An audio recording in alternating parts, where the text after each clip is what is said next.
अस्सलाम वालेकुम दोस्तों। मैं हूं आपकी होस्ट और दोस्त आयशा नूर और आप सबको वेलकम बैक कहती हूं अपने उर्दू नॉवेल्स रीडिंग चैनल पर। आज हम लोग कंटिन्यू करने वाले हैं निम्रा अहमद का नॉवल पारस। लेकिन आज के एपिसोड से पहले एक छोटा सा रिमाइंडर कि अगर अभी तक आप लोगों ने मेरे चैनल को सब्सक्राइब नहीं किया तो please do subscribe to my channel, क्योंकि इसी तरह आपको फ्यूचर में भी मेरी वीडियोस की अपडेट्स मिलती रहेंगी। तो आइए शुरू करते हैं आज की एपिसोड ऑफ पारस। सरसब्ज पहाड़ों के दरमियान बल खाती सड़क पे उसकी गाड़ी दौड़ रही थी। बाहर के ठंडे खुशगवार मौसम से बेनियाज अंदर बैठा स्टीयरिंग व्हील पर एक हाथ रखे वो दूसरे हाथ से मोबाइल पर एक नंबर मिला रहा था। सिलसिला मिलते ही उसने फोन कान से लगाया। हेलो सवेरा आपा, कैसी हैं? कार उसने आहिस्ता कर दी। अब उसकी सारी तवज्जो कॉल की तरफ थी। मैं ठीक हूँ फैजी, तुम क्या करते फिर रहे हो? वो उसके लिए परेशान थी। भाई जी का हिसाब अदा करने आया हूँ। उसे लगा वो अब ड्राइव नहीं कर सकेगा, सो गाड़ी साइड पर रोक दी और शीशा नीचे कर दिया। एकदम यख बसता हवा अंदर घुसी। एक तरफ पहाड़, दूसरी तरफ खाई, मरी का खूबसूरत ठंडा लहलहाता मौसम। पारस ने तुम्हें नहीं पहचाना? वह हैरान थी।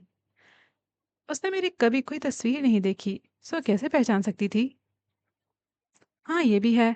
भाई जी ने भी उसे हमसे बिल्कुल काट कर रखा था। उनकी आवाज में गिला दर आया।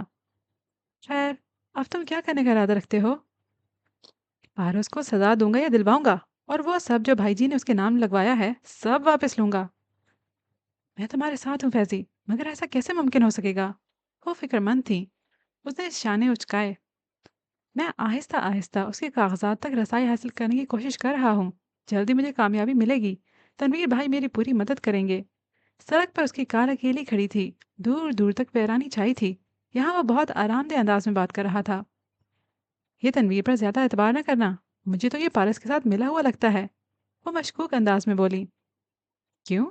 फैज़े के अब्रू हैरत से सिकुड़े। देखो, भाईजी की मौत से पारस के बाद सबसे ज्यादा फायदा तनवीर साहब को हुआ है।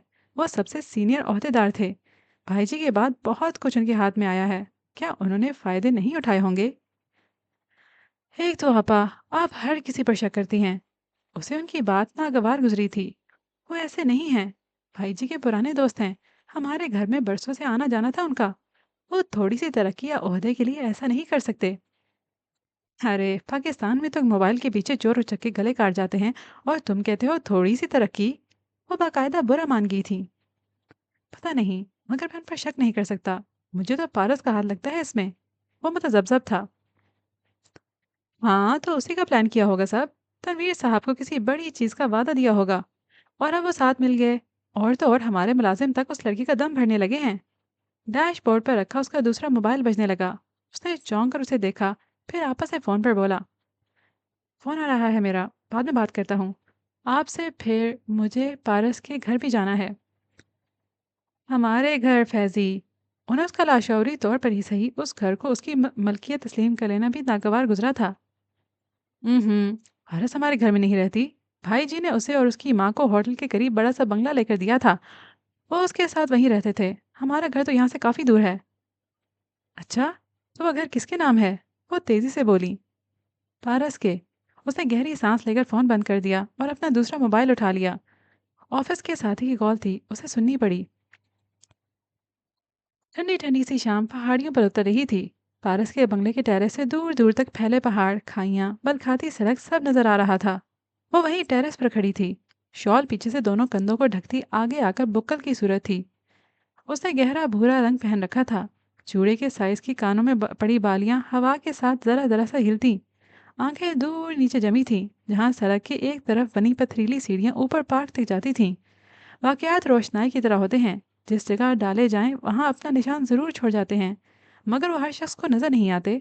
सिर्फ वही उन्हें उसी जगह रिप्ले होते देख सकता है जिसकी नज़र में यादों का अच्छा लगा हो। फिर हर जगह, हर घर, हर सड़क का नाम बदल जाता है। हम उन्हें अपने हिसाब से याद रखते हैं, और फिर सारी ज़िंदगी हम दुनिया को अपने नक्शों, अपने साइन बोर्ड्स के तहत ही देखते रहते हैं। फारिस बीबी। अफजल बाबा की आवाज़ पर उसका इर्तकाज टूटा। वो कदरे चौंक कर पलटी। जी बाबा। ऑफिस से कोई साहब आए हैं, मैंने लॉन में बिठाया है, आपका पूछ रहे हैं। बाबा निगाहें चुरा कर बोले, जैसे उन्हें बहुत शर्मिंदगी सी हो। अच्छा, कब? उसे महसूस किए बिना हैरत से नीचे लॉन को देखा। فائز حسن خاموشی سے سر جھکائے بیٹھا تھا۔ مجھے پتہ ہی نہیں چلا، خیر میں آتی ہوں۔ اسے گہری سانس لے کر اپنے ذہن پر چھائے نقشے لپیٹے، خود کو کمپوز کیا اور نیچے چلی آئی۔ وہ لان میں بیٹھا تھا، جینز، ہلکے سویٹر اور جوگرز میں ملبوس اسے آتا دیکھ کر احتراماً کھڑا ہو گیا۔ کہیے کیسے آنا ہوا؟ وہ تمکنت بھرے انداز میں سامنے والی کرسی پر بیٹھتے ہوئے بولی۔ میم، آپ نے برا تو نہیں مانا کہ میں یہاں آ گیا؟ دراصل آپ جلدی چلی گئی تھیں اور مجھے ایک ضروری درخواست کرنی تھی۔ وہ بیٹھتے ہوئے قدرے ندامت سے بولا۔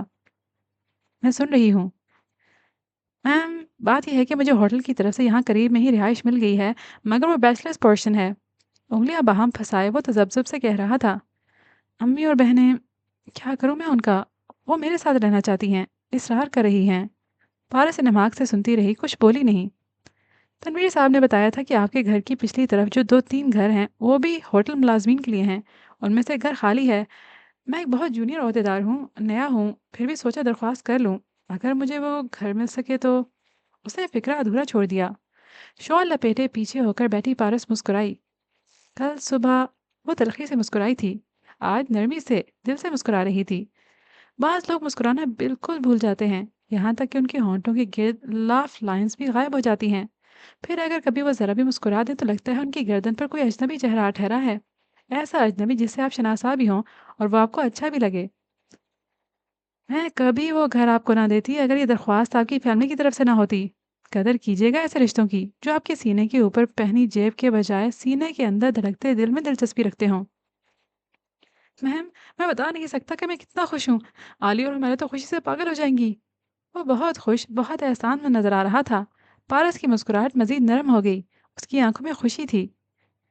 مجھے قطعاً امید نہیں تھی کہ آپ مان جائیں گی، امی نے تو یہاں تک کہہ دیا تھا کہ اگر ضرورت پڑے تو وہ خود آ کر درخواست کریں گی، لیکن ظاہر ہے یہ مناسب نہیں تھا۔ پارس کی مسکراہٹ پھیکی پڑی، چہرے پر سایہ سا لہرایا تھا، ہوا کے گرم جھونکے کی طرح ایک یاد گالوں سے ایک ایسی ٹکرائی کہ لمحے بھر کے لیے سب گھوم گیا۔ میں پارو کی ماں ہوں جی، خود آئی ہوں آپ کے پاس، ایک درخواست کرنی تھی۔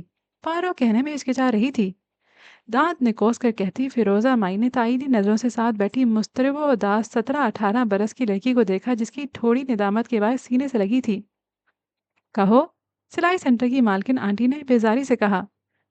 پارو کی 3 ماہ کی ایڈوانس تنخواہ اگر مل جائے تو آپ کا بڑا احسان ہوگا، اصل میں اس کا بھائی بڑا بیمار رہا ہے جی، دوا دارو پر بہت خرچہ ہو گیا، قرض پڑ گیا ہے گردن پر، کچھ مدد ہو جائے گی۔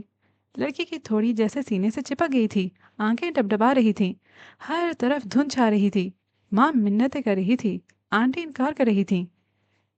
3 مہینے کی تو مشکل ہے، ہاں 2 مہینے کی مل سکتی ہے، وہ بھی اس شرط پر کہ یہ کوئی ناغہ نہیں کرے گی، اور ہاں یہ آخری بار ہے جب میں تنخواہ ایڈوانس میں دے رہی ہوں۔ نخوت سے بولتی آنٹی اٹھی اور اندر چلی گئی۔ لڑکی نے بھیگا چہرہ اٹھایا۔ شکیل نے دکان والے کا جو شیشہ توڑا تھا وہ 2 تنخواہوں سے تو نہیں پورا ہوگا۔ اس کی آنکھوں میں آنسو مگر آواز میں دبی دبی سی تلخی تھی۔ ایش! فیروزہ مائی نے گھرکا۔ اعلان کرے گی کیا اب؟ اور پورا ہو جائے گا نا ٹیوشن والی باجی سے بھی 2 ماہ کے ایڈوانس پکڑ لیں گے۔ یہ آنٹی پیسے لے آئے تو وہیں چلتے ہیں۔ کیا امی، کیوں مجھے سب کے سامنے شرمندہ کرواتی ہو؟ وہ پھر وہاں سی ہوئی۔ زیادہ بک بک نہ کر، آرام سے بیٹھ۔ دھن میں سب غائب ہوتا گیا، گرم ہوا کا تھپیڑا کب کا گزر چکا تھا۔ اس نے زبردستی توجہ فائز کی جانب مبذول کی۔ وہ کہہ رہا تھا، مجھے اس روز فیضان صاحب کا ذکر نہیں کرنا چاہیے تھا، مجھے بعد میں بہت شرمندگی ہوئی، یوں لگا جیسے میں نے آپ کو ڈسٹرب کر دیا ہو۔ غالباً آپ فیضان صاحب کو کچھ خاص پسند نہیں کرتی۔ پارس کی پھیکی مسکان بھی غائب ہو گئی، لب بھنج گئے، آنکھوں میں تنفر سے در آیا، ایک تلخ سانس خارج کر کے اس نے سر جھٹکا۔ پہلے مجھے لگتا تھا کہ جذبوں کے پیمانے نہیں ہوتے، آپ یا تو کسی سے محبت کرتے ہیں یا نہیں کرتے، نفرت کرتے ہیں یا نہیں کرتے، کم یا زیادہ محبت اور کم یا زیادہ نفرت ایسا کچھ نہیں ہوتا۔ بات کرتے ہوئے وہ چہرہ پھیر کر دور سرسبز پہاڑیوں کو دیکھنے لگی۔ مگر اب مجھے لگتا ہے کہ جذبے بھی ناپے جا سکتے ہیں، کچھ لوگوں کی نفرت ہر نفرت سے بڑھ جاتی ہے۔ آپ کا قصور نہیں ہے، میں اس آدمی سے اتنی شدید نفرت کرتی ہوں کہ کسی کے بھی منہ سے اس کا ذکر سنتی تو ناگوار ہی گزرتا۔ وہ پھیکا سا مسکرائی۔ فائز نے بمشکل اپنے تاثرات چھپائے۔ مجھ سے نفرت؟ میرے بھائی کو تم نے قتل کیا اور نفرت بھی تمہیں مجھ سے ہے؟ حیرت ہے۔ بہرحال فائز صاحب، آپ اس گھر میں شفٹ ہو جائیں، میں تنویر صاحب کو مطلع کر دوں گی۔ وہ اٹھ کھڑی ہوئی۔ ایک دفعہ پھر بہت شکریہ میم۔ وہ زبردستی مسکرایا، جیسے ذہن پچھلی باتوں میں الجھا تھا۔ کیا میں آپ کے ملازم افضل بابا کو ساتھ لے جاؤں؟ उस घर की चाबी उन्हीं के पास है। अच्छा, वो हैरान हुई। गर्दन मोड़ी तो अफजल बाबा चाय की ट्रे उठाए चले आ रहे थे। बाबा, उस घर की चाबी आपको किसने दी? तनवीर साहब ने भिजवाई थी बीबी। बाबा ने निगाहें झुकाए ट्रे रखते हुए जवाब दिया। बहरहाल, आप फायद साहब को ले जाइएगा उधर, मैं चलती हूँ, मुझे कुछ काम है। वो उठकर घर की सिमत बढ़ गई। फायज वापस बैठ गया। उसकी निगाहें पारस पर जमी थीं, जो अब घर की बैरूनी सीढ़ियां चढ़ रही थी। दफातन अंदर से फिरोजा माई बाहर आती दिखाई दी। पारस आखिरी स्टेप पर थी जब वो उसके सामने आ रुकी। पारस ने खामोश मगर गहरी नजरों से उसे देखा। वो बात करनी थी मुझे। फिरोजा माई ने मुस्कुराने की कोशिश की। अगर शकील के बारे में है तो मत करना। वो दबे दबे तंबीही अंदाज में बोली। नहीं नहीं, मैं तो सोच रही थी शॉपिंग के लिए चली जाऊं बाजार, तुम भी चलोगी? नहीं, वैसे भी अफजल बाबा मसरूफ है और ड्राइवर छुट्टी लेकर गया है। पैदल जा सकती हो तो चली जाओ। वो कहकर अंदर की तरफ बढ़ गई। फिरोजा माई ने तिलमिलाकर उसे देखा, फिर दूर लॉन में बैठे आदमी को, जिससे अब अफजल बाबा चाय सर्व कर रहे थे, और पैर पटक कर वापस हो ली। बाबा, फायज ने प्याली उठाकर लबों से लगाते हुए उन्हें पुकारा। वो जी कहते हुए सीधे हाथ बांधे खड़े हो गए। ये पारस फैजान साहब से इतनी नफरत क्यों करती है? वो चाय के घूंट भरता इतनी एहतियात से बोल रहा था कि दूर से उसके लब हिलते भी न नजर आते। मुझे नहीं मालूम फैजी बाबू, जब कभी आपका जिक्र करूं तो उठकर चली जाती हैं बीबी या खामोश हो जाती हैं। फायज ने कप रखा और फिर सोच निगाहों से बंगले की तरफ देखा। नहीं, ऐसा तो नहीं है कि वो मुझे पहचान गई हो। मैं क्या कह सकता हूँ बाबू? बाबा ने अफसोस से सर हिलाया। हालांकि गुस्सा मुझे उस पर होना चाहिए। वो है मेरे भाई की कातिल। अल्लाह तौबा इस्तगफार फैजी बेटे, ये बहुत बड़ा इल्जाम है। बाबा ने बेहद दुख से कहा। आपका बहुत ख्याल रखती है शायद, इसीलिए आप उसके खिलाफ कुछ नहीं बोलते। क्या भाई जी का सारा ख्याल और फिक्र भूल गए हैं आप? वो खफा हुआ। बड़े साहब को कौन भूल सकता है, मगर ये लड़की बहुत अच्छी है। ये किसी का कत्ल नहीं कर सकती, कभी नहीं। उन्होंने जैसे झुरझुरी ली। फायज ने खशमगी निगाहों से उन्हें देखा। याद है आपने बताया था कि भाई जी के सर के पिछले हिस्से पर किसी नोकीली चीज का निशान था? सीढ़ियों से गिरने पर ऐसा निशान कैसे पड़ सकता है? बेटे, वो तो था, मगर हो सकता है सीढ़ियों पर या नीचे कुछ ऐसा पड़ा हो जिस पर वो गिर गए हों। वो रात थी भी तो बहुत खौफनाक, और ये लड़की अदाकारी नहीं कर रही थी। बाबा ने नफी में सर हिलाया। सारा मंजर एक दफा फिर उनकी निगाहों के सामने ताज़ा हो गया। मैं उस वक्त बरामदे में आया था, अंदर से कुछ लेकर, जब वो मुझे आती दिखाई दी। जब वो दोनों पिछले घर की सिमत चलने लगे तो रास्ते में अफजल बाबा बताने लगे। वो मंजर उन्हें आज भी याद था, अपनी तमाम तर जजियात समेत। दिसंबर की सफ़ेद रात, बर्फबारी, बंगले की मखरूती छत बर्फ से अटी थी। इर्द गिर्द पहाड़ियाँ भी सफ़ेद थीं।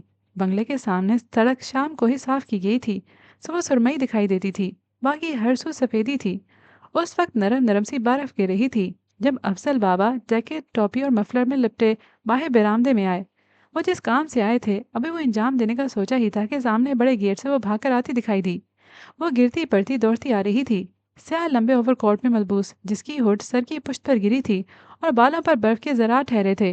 वो हवास बाख्ता थी, घबराई हुई, परेशान, रो भी रही थी। अफसल बाबा, अफसल बाबा। वो जिस तरह से चिल्ला चिल्ला कर उन्हें पुकार रही थी वो सब भूलकर परेशानी से उसकी तरफ लपके। क्या हुआ बीबी? जल्दी चलो, बड़े साहब गिर गए हैं, अस्पताल लेकर जाना है। वो फूले तनफ्फुस व आंसुओं के दरमियान तेज तेज बोलती फौरन पलटी। मैं गाड़ी की चाबी ले लूं? वो मेरे पास है, कार वहीं खड़ी है, जल्दी आए। वो आगे दौड़ती गई। अफजल बाबा जानते थे कि पारस को ड्राइविंग नहीं आती। वो जितनी तेजी से चल सकते थे चलते गए। वो सीढ़ियां बर्फ से अटी थीं। आखिरी सीढ़ी से जरा दूर रिजवान हयात सर के बल गिरे पड़े थे। उनकी जैकेट की हुड उनके सर पर ही थी, और खून हुड से भी बाहर उबल उबल कर सड़क और बर्फ पर बह रहा था। यानी जख्म इतना शदीद था कि हुड में भी सुराख हो गया था। रिजवान, आप ठीक हो जाएंगे, बस हम आपको अस्पताल ले जाएंगे। वो जल्दी से उनका हाथ पकड़े उन्हें सहारा देकर उठाने लगी। वो रो भी रही थी, बदहवास भी थी। अफजल बाबा ने दूसरी तरफ से सहारा दिया। रिजवान हयात की आंखें उस वक्त खुली थीं। उनमें एक अजीब सी हैरत और शौक था, इस्तेजाब, बेयकीनी। पारस, पारस। वो बार बार उसका नाम पुकारते। आवाज मुश्किल से निकल रही थी, मगर उसमें भी हैरानी थी, बेयकीनी थी। मैं आखिरी वक्त तक बड़े साहब के साथ था। उन्होंने रास्ते में ही दम तोड़ दिया था। आखिरी सांसों में या तो उन्होंने पारस बीबी का नाम लिया या आपका। वो दोनों अब उस छोटे से मकान के सामने खड़े थे और अफजल बाबा बता रहे थे। मेरा? वो चौंका। भाई जी ने मुझे याद किया। उसकी आवाज़ भराने लगी। जी। बहुत दफ़ा फैज़ी फैज़ी कहा। मैं ड्राइव कर रहा था। मुझे इतना समझ आया कि वो पारिस को मुखातिब करके आपका नाम लेते थे। एक दफ़ा तो मुझे लगा कि उन्होंने कहा है, फैज़ी से कहना। क्या क्या कहना? उसकी तो गोया साँस रुक गई। मुझे कुछ समझ में नहीं आया। पारस बीबी उनके करीब थी। उन्होंने ही सुना था। वो समझकर सर हिला रही थी, रो भी रही थी। फाइज बिल्कुल खामोश हो गया। पारस ने उसे फैजान का राब्ता नंबर भी पूछा था, फिर जैसे इरादा बदल दिया। ऐसा क्या था जो भाईजी ने फैजान को कहने को कहा हो और वो बताना न चाहती हो? शायद उन्होंने होटल आखिरी लम्हात में फैजान के नाम कर दिया हो। शायद पारस को उसका ख्याल रखने को कहा हो। पता नहीं वो अजीब मखमसे में फंस गया था। मैं नहीं जानता बड़े साहब को कत्ल किया गया है या नहीं, मगर पारस बीबी ऐसा नहीं कर सकती। घर का ताला खोलते हुए अफसल बाबा कह रहे थे। फायज ने जवाब नहीं दिया। उसकी पेशानी पर पुरसोच लकीरों का जाल बिछा था। होटल की लॉबी में मामूल की गहमा गहमी थी। दोपहर के वक्त भी रंगों, खुशबुओं और रोशनियों का समा था। लोगों की चहल पहल, वेटर्स का आना जाना, रिसेप्शन डेस्क के पीछे खड़े सूटेड बूटेड अफराद जो हर एक को मुस्कुराहट के साथ खुशामदीद कह रहे थे। ऐसे में वो कॉरिडोर से चलकर आती दिखाई दी तो रिसेप्शनिस्ट जरा से मुस्तैद हो गए, मगर वो उनकी तरफ मुतवज्जे नहीं थी। हमेशा की तरह संजीदा चेहरा लिए, कानों में बालियां, कंधों पे शॉल जो आगे लाकर बाजुओं पर इकट्ठी करके डाली थी, वो चलते हुए अपने से एक कदम पीछे आते फाइज की बात सुन रही थी। मैं सिर्फ मशवरा दे सकता हूँ, अमल करना या ना करना आपका काम है। वो हाथ में टैबलेट पकड़े समझाने वाले अंदाज में बोलता चला आ रहा था। हमारा होटल मेन सिटी से 30-40 मिनट की ड्राइव पर है। आसपास कोई अच्छा होटल तक नहीं है। सिर्फ रिहायशी बंगले हैं या चंद एक शॉप्स और एक दो ढाबे। ऐसे में सयाह करते ये हैं कि दिन भर हमारे होटल के वसीओ अरीज लॉन, पूल, कोर्ट्स वगैरह में सैर करते हैं, तस्वीरें बनवाते हैं और फिर साथ वाले किसी ढाबे पर लंच करके ये जा वो जा। ऐसे में नुकसान हमारा हो रहा है। लॉबी की एक तरफ लगे दो आमने सामने सोफों में से एक पर वो बैठी और अपना पर्स मेज पर रखा, फिर उसे सर के इस बात से बैठने का इशारा किया। वो निश्चित संभालते ही कहने लगा, हमें इस ख्वामखा के रश को ज़रा डिसिप्लिन करना होगा। लोग जिन कोर्स पोल्स लॉन्स की मुफ्त में सैर करते हैं, उनकी मेंटेनेंस पर हम महीने का लाखों खर्च करते हैं। इसलिए मेरा एक मशवरा है मैम। पारस ने मेज़ पर रखे पानी से भरे वाइन ग्लास को उठाया और लबों से लगाया। वो खामोशी भरे ध्यान से सुन रही थी। हमें होटल एंट्री का टिकट रखना चाहिए। फी नफ्स चंद 100 रुपए। यूँ हर चीज़ बैलेंस हो जाएगी। पारस ने ग्लास मेज़ पर रखा और आंखें सुकेड़े पर सोच अंदाज में उसे देखा। यह तो किसी की मजबूरी से फ़ायदा उठाने वाली बात हुई। क्या लोग हमारी मजबूरी से फ़ायदा नहीं उठाते? क्या ये एथिकल है कि आप किसी होटल में जाएं, 2-3 घंटे वहां घूमे फिरें और फिर वहां एक पैसा खर्च किए बगैर वापस चले जाएं? हम भी तो लोगों को ज़बरदस्ती निकाल नहीं सकते। मगर सिर्फ दाखिले का इतना टैक्स?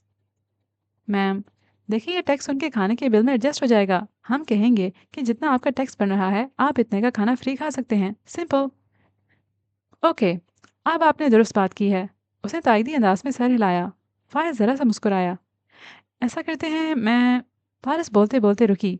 एक वेटर उसके करीब आया और झुककर कहने लगा, ये साहब आपसे मिलने आए हैं। साथ ही उसने एक कार्ड पारस के सामने रखा। उसने अचंभे से कार्ड उठाया। शुजात ताहिर अली। अल्फाज पढ़कर उसके चेहरे पर साया सा लहराया। आंखों की पुतलियां साकित हो गईं, जैसे सांस रुक गई हो। फिर उसने हैरत से सर उठाया। इधर आइए साहब। उसने धीरे से वेटर से पूछा, इतने आहिस्ता से कि फायज को बमुश्किल सुनाई दिया। वो अब किसी भी डिसेंट आदमी की तरह सर झुकाए बज़ाहिर अपनी टैब पर कुछ काम कर रहा था। उस तरफ वेटर ने रिसेप्शन पर खड़े एक ग्रे कोट वाले शख्स की तरफ आंखों से इशारा किया। पारस ने उस तरफ देखा। उस शख्स की पुश्त थी उस जानिब। वो बिल्कुल साकत सी हुई चंद सानी उसे देखती रही, फिर उसके चेहरे पर इस्तराब बिखरा। उन्हें बुला लीजिए। जरा बेचैनी से वो बोली। वेटर सर हिलाकर रुखसत हो गया। पारस ने फायज को देखा। आपके विजिटर हैं तो मैं ज़रा एडमिन ब्लॉक से अपने कुछ पेपर्स ले लूँ। वो फ़ौरन उठ खड़ा हुआ। पारस ने बेतवज्जुही से सर हिला दिया। उसका ध्यान बच चुका था। फायज ने लॉबी से निकलते हुए गौर से रिसेप्शन पर खड़े आदमी को देखा। उसका चेहरा याददाश्त में महफूज किया और आगे बढ़ गया। वेटर ने उस आदमी के करीब जाकर कुछ कहा और वो सर हिलाकर मुड़ा और पारस की मेज़ की जानिब देखा, फिर नरमी से मुस्कुरा दिया। वो गंदमी रंगत का खुश शक्ल सा आदमी था जिसकी आंखों पर लगे फ्रेमलेस ग्लासेस उसके चेहरे की नरमी में इजाफा कर रहे थे। पारस मुस्कुराए बिना अपने ग्लास की तरफ मुतवज्जे हुई। घूंट भरकर उसे वापस रखा तो अंदर मौजूद 2 घूंट पानी हौले हौले हिलता साकित होने लगा। कनखियों से उसे वो आदमी अपनी तरफ आता दिखाई दे रहा था। लॉबी काफ़ी वसी और अरीज थी। दरमियान में नसब फवारा, लोग, मेज़ें, वो हर रुकावट की साइड से निकलता अपने और उसके दरमियान फासला घटा रहा था। गिलास का पानी अब साकित हो चुका था। शफाफ माए पर अभी तक पारस की आंखें जमी थीं। कार्ड पर लिखे एक नाम ने पानी पर बहुत सी तहरीरें लिखनी शुरू कर दी थीं। अनदेखी मगर अनविट तहरीरें। दरवाजा दरवाज़ा धीरे से खटका था। पहले 2 दफ़ा हल्की दस्तक, फिर तीसरी तेज़ दस्तक। वो जो किताबें खोले सहन में बैठी थी, चौंक कर सर उठाया। ये दस्तक वो पहचानती थी। उसने किताब परे हटाई, माथे पर शिकन लिए उठी। एक नज़र बरामदे को देखा। अम्मा और शकील दोपहर सोकर गुजार रहे थे। वो दरवाजे पर आई और उसे खोला। क्या है? उसने उसे पुरशकन पेशानी के साथ सवाल किया। वो ताई सो रही हैं? सामने खड़ा लंबा तरंगा मगर नरमी से मुस्कुराता लड़का जरा झिझका। हाँ, अब बताओ क्या काम है? वो जल्दी में थी और बेजार भी। वो सुबह मैंने तुम्हें गली में जाते देखा था, तुम लंगड़ा कर चल रही थी। वो सर झुकाए जल्दी जल्दी बोलने लगा। मुझे लगा तुम्हारे पाँव में जख्म है, फिर लगा कि जूता टूट गया है। हाँ, टूट गया था जूता, आगे बोलो शुजा। वो कोफ्त से बोली। एक उसी के आगे तो सारी बेजारी दिखाई जा सकती थी। हाँ, तो मैं अभी बाजार जा रहा हूँ, जूता दे दो, मोची से बनवाता लाऊंगा। मैं खुद बनवा लूंगी, ज्यादा फिक्र करने की जरूरत नहीं है। अब जाओ, अम्मी ने देख लिया तो गुस्सा करेगी। वो दरवाज़ा बंद करने लगी। दे दो ना, मैं बनवाता लाऊंगा, साथ में ही तो है। वो बेबसी से बोला। कहा ना, मैं खुद बनवा लूंगी, अब जाओ। उसने धक से दरवाज़ा बंद कर दिया। यह तय था कि उसे ज़िंदगी में कोई तब्दीली चाहिए थी, ना ही तब्दीली लाने की कोशिश करनी थी। उसने खुद को पानी के धारे पर छोड़ रखा था, पानी जो अभी ग्लास में ठहरा था। पारस ने निगाहें उठाकर फिर देखा। शुजा फवारे की एक तरफ से निकलकर उसकी जानिब बढ़ रहा था। अभी दरमियान में बहुत रास्ता था। अभी उसे फवारे का आधा चक्कर काटना था। फवारा, जिससे निकलती पानी की धारें उबल उबल कर हौज में गिर रही थीं। उन कतरों में चेहरे थे, अधूरे, अनमिट चेहरे। तुम्हें किसने बोला था मेरे लिए जूते लाने को? उसने चिढ़ने वाले अंदाज में प्लास्टिक के जूतों का थैला उसके हाथों में वापस थमाया। शुजा ने सर झुका दिया। मैंने आज सुबह फिर देखा, तुमने जूता ठीक नहीं करवाया। तुम ताई की खुली पुरानी जूती पहन कर जा रही थी। हाँ, तो तुम्हें क्या? मुझे अच्छा नहीं लगता पारो। मैं तुम्हारे चचा का बेटा हूँ, साथ वाले घर में रहता हूँ। एक जूता भी नहीं ला कर दे सकता क्या? उसके अंदाज में फिर भी बेबसी दर आई थी। नहीं, मुझे कुछ लेना होगा तो अपने पैसे से लूंगी, तुम्हारी खैरात नहीं चाहिए मुझे। वो चौखट पर खड़ी दबे दबे गुस्से से बोल रही थी। अंदर जमा होते गुस्से को अगर बाहर निकालने के लिए सिर्फ एक ही सुराख मिले तो वो पूरे जोर से उसी जगह से निकलता है, और फिर वो नहीं देखता कि किस पर गिर रहा है। पारस और शिजा का भी यही मामला था। अच्छा, सारे पैसे तो तुम ताई को दे देती हो, अपने लिए क्या लोगी? वो भी जैसे जुर्रत करके बोल पड़ा। पारस लम्हे भर को चुप हो गई। ये जूते रख लो, जब तनख्वाह मिले तो पैसे दे देना। नहीं, मुझे नहीं रखने। ये मत समझना कि मेरे पास पैसे नहीं हैं, बहुत पैसे हैं। मगर हाँ, जब तनख्वाह मिलेगी तो मैं तुम्हें पैसे दे दूंगी। ले आना कुछ बाजार से, मगर मेरे पैसों का, हाँ। उसने फिर से दरवाज़ा ठक से बंद किया। मंजर धुंधला गया। उस धुंध से एक और दिन, एक और पहर, एक और घड़ी तलू हुई। धुंध छटने लगी। वो छत की मुंडेर की एक तरफ खड़ी तनकीदी नजरों से उलट पलट कर उन चूड़ी के साइज की सिल्वर वालियों को देख रही थी। मैंने तुम्हें 50 रुपए दिए थे, ये 50 के तो नहीं हैं। मुंडेर के उस तरफ खड़े शुजा का रंग फीका पड़ा। उसने थूक निकला। नहीं तो, पूरे 50 रुपए की हैं। नहीं, मैं उसे सिलाई के लिए लेस और बटन लेने गई थी सदर। वहाँ बिल्कुल ऐसी बालियाँ देखी थी, मगर वो 100 रुपए की थीं। वो शशोपंज में पड़कर नफ़ी में सर हिला रही थी। हाँ, नहीं, ये भी 70 की थी, मगर मैंने भाव-ताव करके कम करवा ली कीमत। तुमने भाव-ताव थोड़ी किया होगा, एक ही दफ़ा कीमत पूछी होगी। हाँ, ये भी है। उसे नीम रज़ामंदी से सर इस बात में हिला दिया, फिर छत के दरवाजे को देखा। अच्छा, अब तुम जाओ, मम्मी ने देखा तो क़यामत आ जाएगी। मुझे भी नहीं पसंद यूँ मिलना। महँगा काम हो तो सीधे दरवाजे से आना। वो दो टोक कहकर बालियों का पैकेट उठाए अंदर की तरफ भाग गई। शुजा नरम मुस्कुराहट के साथ उसे जाता देखता रहा। उसकी आंखों में ढेरों चमक थी, फव्वारे के चमकीले पानी की तरह। टिप टिप गिरते कतरे हीरों की तरह जगमगा रहे थे। पारस ने अब की बार निगाहें उठाए बगैर महज कनखियों से जांचना चाहा कि वो कितना फासला अबूर कर चुका है। वो अब मेज़ों के उस तरफ ग्लास वॉल के साथ साथ चलता आ रहा था। ग्लास वॉल के दूसरी जानिब होटल का खुलासा शफाफ नीला चमकता स्विमिंग पूल था। वो ऐसा था जैसे मुस्ततील घड़े में नीला कांच भरकर जमा दिया हो। नीले कांच में भी कहानियां थीं, अधूरी अनमिट कहानियां।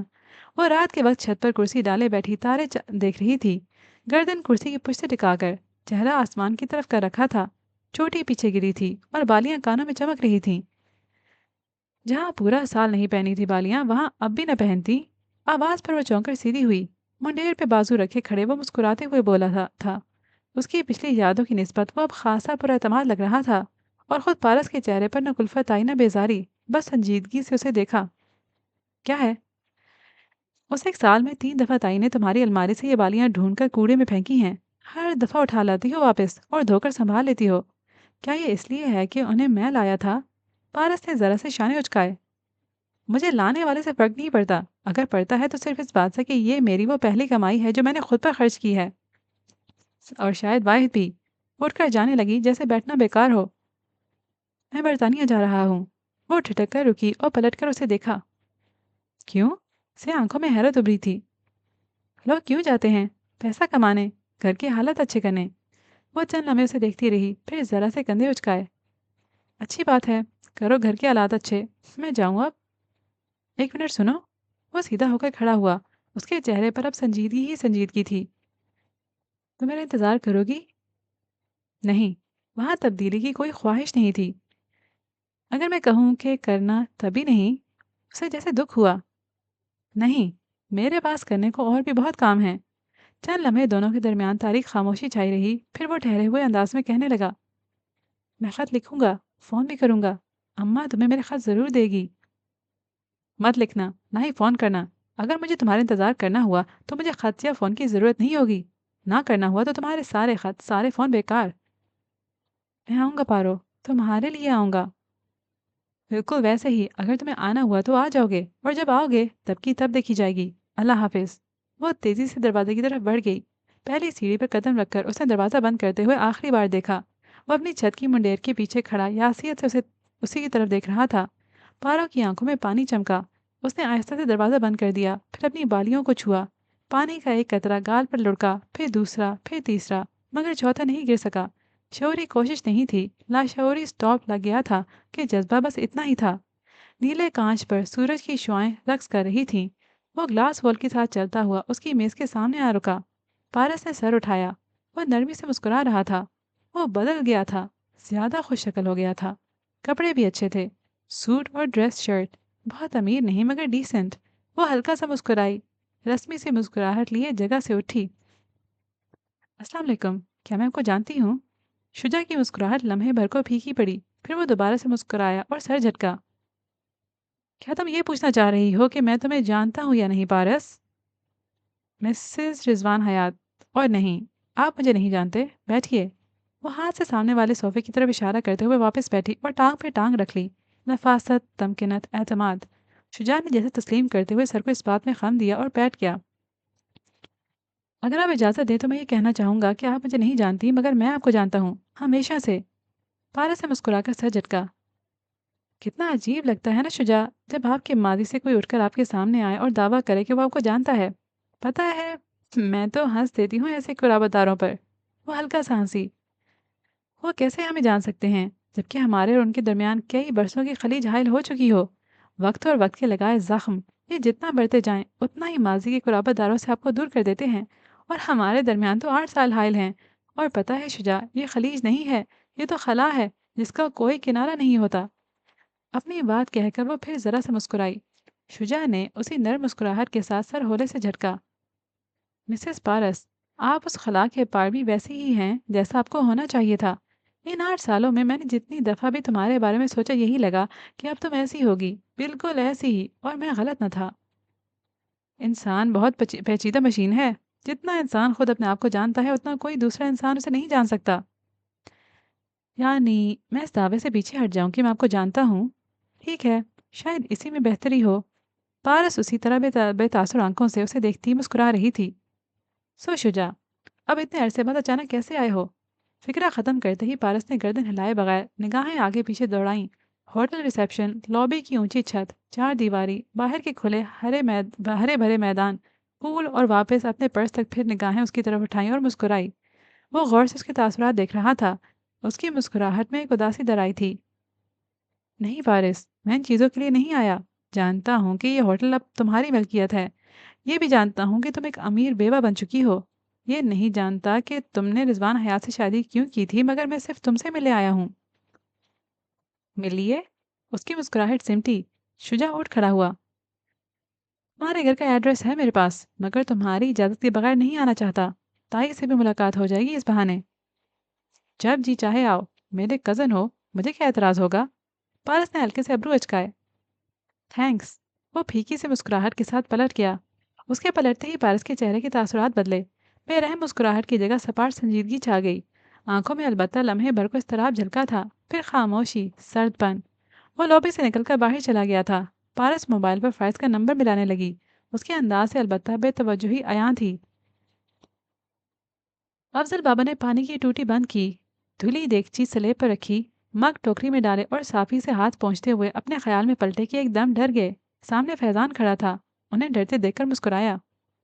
سوری، میں نے آپ کو ڈرا دیا۔ نہیں، تم کب آئے؟ وہ شرمندگی سے مسکرائے۔ بلکہ کیسے آئے؟ یہیں کچن کے پچھلے دروازے سے۔ اس نے بے پرواہی سے شانے اچکائے اور کرسی پر بیٹھ گیا۔ افضل بابا نے پریشانی سے اسے دیکھا اور پھر لاؤنج میں کھلتے دروازے کو۔ اس طرح تمہیں یہاں کسی نے دیکھ لیا تو؟ میرے ٹیرے سے سب نظر آتا ہے۔ پارس نکل چکی ہے اور اس کی ماں بھی ساتھ ہی گئی ہے۔ وہ بے فکر تھا۔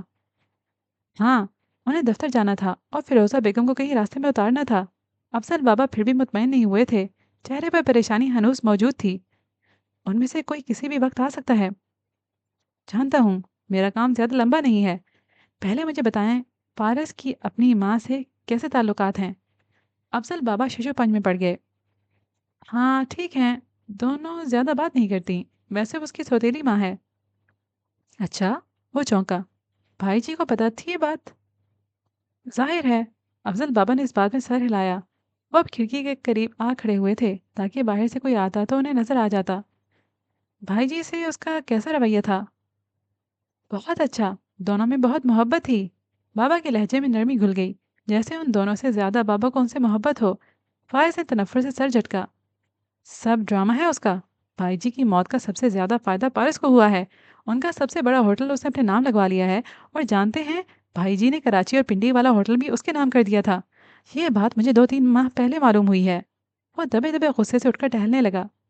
پتہ نہیں ایسا کیا جادو کیا اس نے بھائی جی پر کہ وہ اس پر سب لٹاتے گئے۔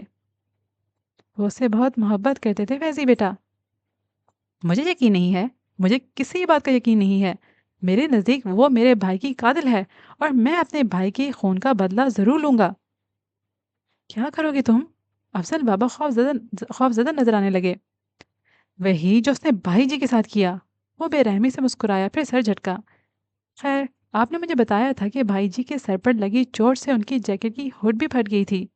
افضل بابا نے بمشکل اس بات میں سر ہلایا۔ وہ جو سمجھ رہے تھے کہ وہ صرف پارس سے متنفر ہے تو وہ غلط تھے۔ وہ تو برابر کا بدلہ چاہتا تھا۔ وہ جیکٹ پارس نے سنبھال کر رکھی ہے، آپ نے بہت پہلے بتایا تھا۔ جی، ایک دن کمرے کی صفائی کرتے ہوئے مجھے وہ نظر آئی تھی۔ مجھے وہ جیکٹ چاہیے۔ ایسی بیٹا، اسے شک ہو گیا تو؟ وہ مزید پریشان ہو گئے۔ بے فکر رہیں، بس دیکھ کر لوٹا دوں گا، ساتھ نہیں لے کر جاؤں گا۔ اچھا بیٹھو، لاتا ہوں۔ وہ گو مگو کیفیت میں سر ہلاتے اندر چلے گئے۔ وہ کرسی پر بیٹھ گیا اور سرسری نظروں سے اطراف کا جائزہ لینے لگا۔ چند منٹ گزرے تو وہ آتے دکھائی دیے۔ ان کے ہاتھوں میں ایک پلاسٹک کا پیکٹ تھا جس میں ایک جیکٹ طے کی ہوئی نظر آ رہی تھی۔ جلدی سے دیکھ لو، وہاں نہ جائے، وہ تشویش سے کہتے ہوئے کھڑکی میں جا کھڑے ہوئے۔ فائز نے پیکٹ میز پر رکھ کر کھولا، جیکٹ نکالی۔ اس میں سے خون کی بو ابھی تک نہیں گئی تھی، اسے جیسے کبھی دھویا نہیں گیا تھا۔ پیکٹ میں بند ہونے کی وجہ سے بو بھی اندر رہی تھی۔ اس نے جیکٹ سیدھی کی، اس کی ہڈ درمیان سے پھٹی ہوئی تھی، سوراخ اخروٹ کے سائز کا تھا اور اس کے گرد خون کے واضح نشان تھے۔ اس نے ہڈ دیکھنے کے لیے جیکٹ کو اوپر اٹھایا تو کچھ نیچے گرا۔ چھن چھن چھن۔ افضل بابا اور فائز دونوں چونکے۔ جیکٹ کے اندر شیشے کا ایک ٹکڑا تھا جو فرش سے ٹکرایا مگر ٹوٹا نہیں۔ اس نے حیرت سے ٹکڑا اٹھایا اور الٹ پلٹ کر دیکھا۔ وہ سرخ نہیں تھا، یعنی جیکٹ کا خون خشک ہونے کے بعد اندر ڈالا گیا تھا۔ وہ دھندلا سا تھا۔ کس چیز کا حصہ تھا؟ کچھ کہا نہیں جا سکتا تھا۔ کیا یہ شیشہ ان کے سر میں لگا تھا؟ مگر یہ تو… وہ حیرت میں پڑ گیا۔ دفعتاً افضل بابا کی گھبرائی ہوئی آواز آئی۔ فیروزہ بیگم آ گئی، تم جاؤ جلدی۔ وہ کرنٹ کھا کر اٹھا اور جیکٹ طے کرنے لگا۔ افضل بابا نے تیزی سے روکا۔ تم جاؤ، میں کر لوں گا، بس جاؤ۔ اس نے جیکٹ اور شیشہ وہیں چھوڑا، پہلے متذبذب نگاہوں سے افضل بابا کو دیکھا، پھر کھڑکی سے باہر جہاں فیروزہ بیگم لان کے سٹیپس پر تھیں اور پارس پیچھے گیٹ پر تھی۔ وہ یقیناً سڑک کی سیڑھیاں دیکھنے کے لیے رکی ہوگی، اسی لیے پیچھے رہ گئی تھی۔ وہ کچن کے پچھلے دروازے سے باہر نکل گیا۔ افضل بابا نے جلدی جلدی پیکٹ میں سب ڈالا، اسے بند کیا اور اوپر چلے آئے۔ اس کی الماری میں وہ رکھ کر دونوں دروازے بند کر کے جب وہ کمرے سے نکلے تو پارس سیڑھیاں چڑھ رہی تھی۔ انہیں اپنے کمرے سے نکلتا دیکھ کر اس کی خوبصورت آنکھوں میں حیرت ابھری۔ اسے سوالیہ ابرو اٹھائے۔ झाड़ पोंछ सुबह रह गई थी आपके कमरे की, वही कर रहा था। वो मुस्कुराकर जल्दी से बताने लगे। वो हूँ कहकर सर हिलाती ऊपर जीने चढ़ने लगी। बेटी, जब वो उनकी एक तरफ से होकर निकलने लगी तो वो बेख्तियार पुकार उठे। जी। पारस ने रुककर उन्हें देखा। अफजल बाबा चंद लम्हे दुख से उसे देखते रहे। उनकी आंखें नम हो गईं, फिर बोले, एहतियात करना। इससे? पारस हल्का सा चौंकी। हर किसी से। रिजवान साहब के बाद तुम्हारे दुश्मन बहुत से बन गए होंगे। पारस उदासी से मुस्कुराई। बाबा, अगर मुझे किसी से खतरा है कि वो मुझे नुकसान पहुंचा सकता है, तो वो और कोई नहीं, सिर्फ फैजान है, रिजवान का भाई। उसके अलावा मुझे कोई और कुछ नहीं कह सकता। अफजल बाबा का चेहरा सफ़ेद पड़ गया, आंखों में खौफ उतरा। मगर फैज़ी तो अमेरिका में है। पारस ने एक नज़र उन्हें देखा, एक गहरी नज़र, फिर हल्का सा मुस्कुराई। जानती हूँ। वो अंदर की सिमत बढ़ गई।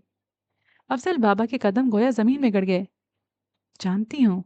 वो क्या जानती है? रिजवान हयात के बंगले के ऊपरी तरफ ऊंचा नीचा सा जंगल था। सरू का दरख्त, वहराना, खामोशी। दूर कहीं जानवर बोलते, परिंदे चीखते तो जिंदगी का गुमान होता, वरना बस एक जामिद चुप सी थी। सुबह अभी नीले रंग से सफ़ेदी में तब्दीली के इर्तिका में थी। हवा ठंडी से चल रही थी। फायज ने अपने घर की ऊपरी मंजिल की खिड़की से झांका तो वो ढलान उतरती दिखाई दे रही थी। स्याह शॉल अब के उसने बुकल डालकर ओढ़ रखी थी, ऐसे कि सीने पर लिपटे बाजू शॉल के अंदर थे। कोलापुरी चप्पल के बजाय कैनवस शूज पहने और बालों को ढीले जूड़े में बांधे वो सर झुकाए चल रही थी। वो यकीनन वॉक पर निकली थी। फायज हल्का सा मुस्कुराया और झुककर जॉगर्स पहनने लगा। फिर सीधा होकर उसने दोबारा नीचे देखा। वो जंगल की तरफ जा रही थी। फाइज ने एक निगाह इतराफ में दौड़ाई, जैसे उस तक पहुंचने का मुतबादल मगर इत्तफाकिया टकराव का रास्ता ढूंढ रहा हो। फिर जैसे समझकर मुस्कुरा दिया। उसे लंबा चक्कर पड़ना था, मगर जाहिर है वो एक इत्तेफाक होगा। पारिस के कैनवस शूज बिना चाप पैदा किए नीचे गिरे पत्तों को रोनते चले जा रहे थे। वो जमीन को देखती चल रही थी। उसका जहन जैसे कहीं दूर उलझा था। चलते चलते अब वो जंगल के अंदर पहुंच चुकी थी। दफातन ऊंचे दरख्तों के दरमियान एक जगह वो रुकी। जूते की नोक से पत्ते हटाए। एक कॉकरोच की शक्ल का कीड़ा पत्ते के नीचे से निकलकर तेजी से आगे जा रहा था। पारस रुककर उस कीड़े को देखने लगी। वो रेंगता हुआ उसे दूर जा रहा था। वो पंजों के बल जमीन पर बैठी और निगाहों से कीड़े का ताक़ुब करने लगी। उस वक्त उसकी आंखों में उदासी थी। लबों पर हल्की सी मुस्कुराहट थी, बेहद उदास मुस्कुराहट। दरख्तों के पत्ते हवा से जरा जरा खड़कने लगे। हल्की सरसराहट में उससे भी हल्की सरगोशियां सुनाई देने लगी। अनमेट कहानियां फिर से हर जगह छाने लगी थीं। होटल की लॉबी में मामूल की गहमा गहमी थी। रिसेप्शन डेस्क के पीछे स्याह लेडी सूट में मलबूस खड़ी लड़की मुस्कुराकर सबको खुशामदीद कह रही थी। उसने दरमियान से मांग निकालकर बालों को कसकर जूड़े में बांध रखा था। कानों में बड़ी बड़ी बालियां थीं। वह बहुत पेशा वराना महारत और खुश अखलाकी से सामने खड़े साहब को कुछ बता रही थी, जब लॉबी में गैर महसूस हलचल मची। एक अलर्ट सी कैफियत जो मेहमानों को कभी नहीं और अमले को हमेशा महसूस हो जाती थी, तब जब बॉस करीब होते। उसने भी बात खत्म करते हुए एक नज़र कॉरिडोर को देखा। रिजवान हयात वहां से चले आ रहे थे। उनके अकब में सेक्रेटरी और बाईं तरफ एक आला ऑफिशियल थे। मेहरबान सूरत, स्याह सफ़ेद मूछें, सुरमई कनपटियाँ। वो सर हिलाते हुए मुस्कुराकर साथ वाले साहब की बातें सुन रहे थे। पारस, बॉस इज हियर। लड़की के साथ खड़ा सूट में मलबूस रिसेप्शनिस्ट उसका नाम लेकर जेर लब बोला। वो भी ज़रा ज़्यादा अलर्ट से खड़ी हो गई। हमारा बड़ा हमें देख रहा है, ये एहसास ही इंसान को सीधा करने के लिए काफ़ी होता है। वो चेहरे पर पेशा वराना मुस्कुराहट तारी किए खड़ी कनखियों से रिजवान हयात को ही देख रही थी। वो अपने ऑफिसर से बात करते करते एकदम रुके। उनकी निगाहें पारस के ऊपर टिकी। वो यकायक माजरत करते तेजी से उसकी तरफ आए। पारस ने बेख्तियार उनको देखा और मुस्कुराई। खुशामदीद मिस्टर हयात। मगर उन्होंने मुस्कुराए बिना जरा नाराज़ी भरी निगाहों से उसे देखते हुए रिसेप्शन डेस्क से पेन उठाया और उसकी नोक से पारस की मांग के दरमियान दरमियान की दाईं तरफ छुआ, जैसे कुछ धकेला हो। वह एकदम पीछे हुई। एक कॉकरोच उड़ता हुआ पीछे रखे बड़े से गमले पर जा बैठा था। पारस ने बेख्तियार अपने बालों को छुआ और फिर बॉस को देखा। वो बरहमी से उसे देख रहे थे। आपके बालों पर कॉकरोच था मिस, और आपको एहसास तक नहीं हुआ? कोई बात नहीं मिस, कोई बात नहीं सर। मैं ऐसे तो बड़ी ही हूँ। वो बहुत नरमी से मुस्कुराई। Not funny lady. फिर उन्होंने परेशान खड़े साथी लड़के को देखा। मैट्रन को बुलाओ, सफाई के अमले को बुलाओ। मेरे होटल की लॉबी में कीड़े कहाँ से आए? Yes sir. वो तेजी से फोन की तरफ बढ़ा। पारस ने पलटकर गमले को देखा। कॉकरोच सुकून से एक पत्ते पर चढ़ा बैठा था। सर, ये इंडोर प्लांट्स हैं, मगर इन्हें भी रोशनी की ज़रूरत होती है। आज जब धूप निकली थी तो घंटे भर के लिए उन्हें बाहर रखा गया था। ये तभी गमले पर चढ़ गया होगा। آپ یہ کہہ رہی ہیں کہ ہمارا صفائی کا عملہ اتنا بے پرواہ ہے کہ وہ اتنا بڑا کیڑا گملے میں نہیں دیکھ سکتا، یا ہمارے ڈرین ہولز پر باقاعدہ اسپرے نہیں کیے جاتے؟ سر، اسپرے بالکل کیے جاتے ہیں، ایسا پہلے کبھی نہیں ہوا۔ رہی اس بیچارے کی بات تو یہ کاکروچ ہے سر۔ ہیرو شیما اور ناگا ساکی میں جب ایٹم بم برسائے گئے تھے تو وہاں کتنے انسان مر گئے، جو بچے، ان کی نسلیں تک معذور ہو گئیں، مگر ایک چیز وہاں تب بھی اثر لیے بغیر مزے سے پھر رہی تھی۔ وہ مسکرائی۔ کاکروچ؟